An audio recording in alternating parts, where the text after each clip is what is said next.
The world entirely is gradually turning into a single community, a place where everyone will be controlled by a single government.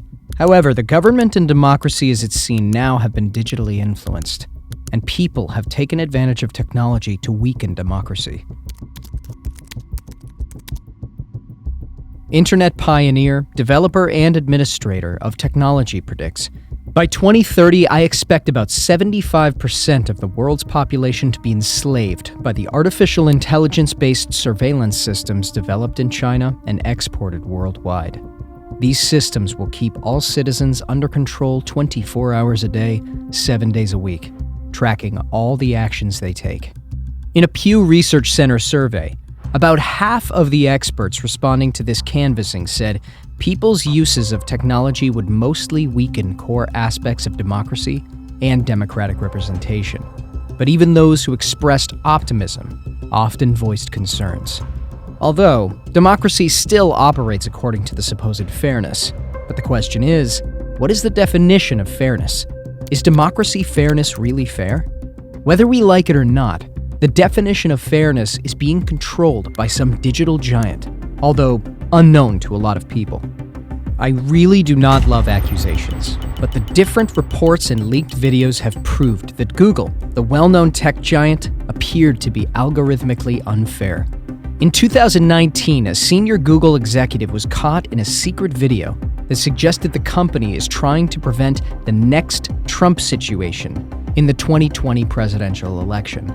Project Veritas released undercover footage that shows Jen Janai, head of responsible innovation in Google, saying, "We all got screwed over in 2016. Again, it wasn't just us. It was the people got screwed over. The news media got screwed over. Like, everybody got screwed over. So we've rapidly been like, what happened there? And how do we prevent it from happening again?" 2020. Certainly on top of my old organization, Trust and Safety. Top of mind. They've been working on it since 2016 to make sure we're ready for 2020.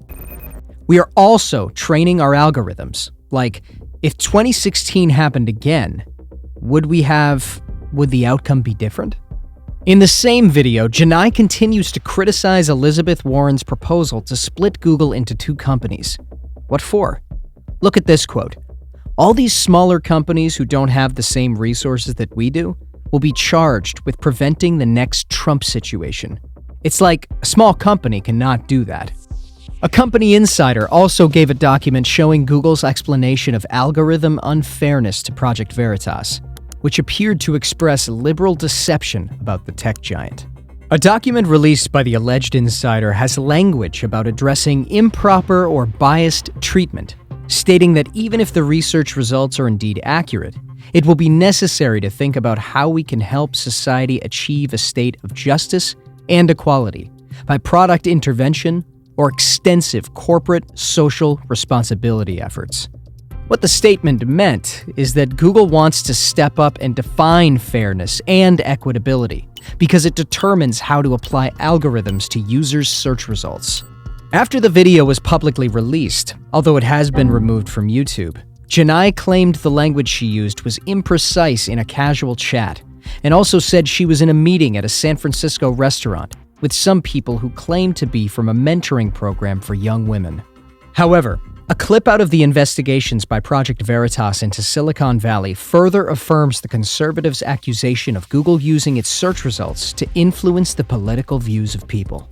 DailyMail.com reached out to Google in order to authenticate and seek comments on the leaked documents, and also the undercover video of Janai, and Google referred them to the personal response Janai gave in a post on Medium.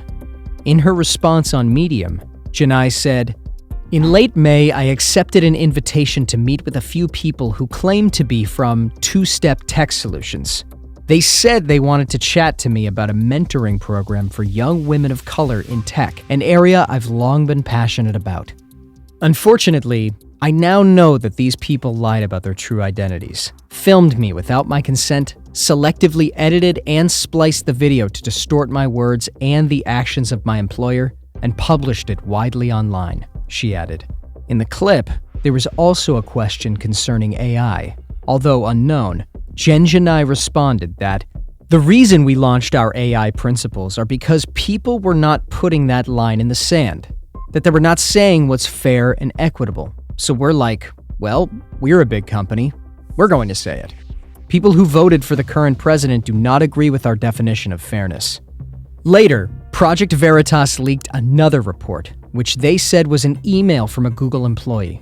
In those emails, someone mentioned PragerU, Jordan Peterson, and Ben Shapiro as The email states, "I don't think correctly identifying far-right content is beyond our capabilities, but if it is, why not go with Meredith's suggestion of disabling the suggestion feature?"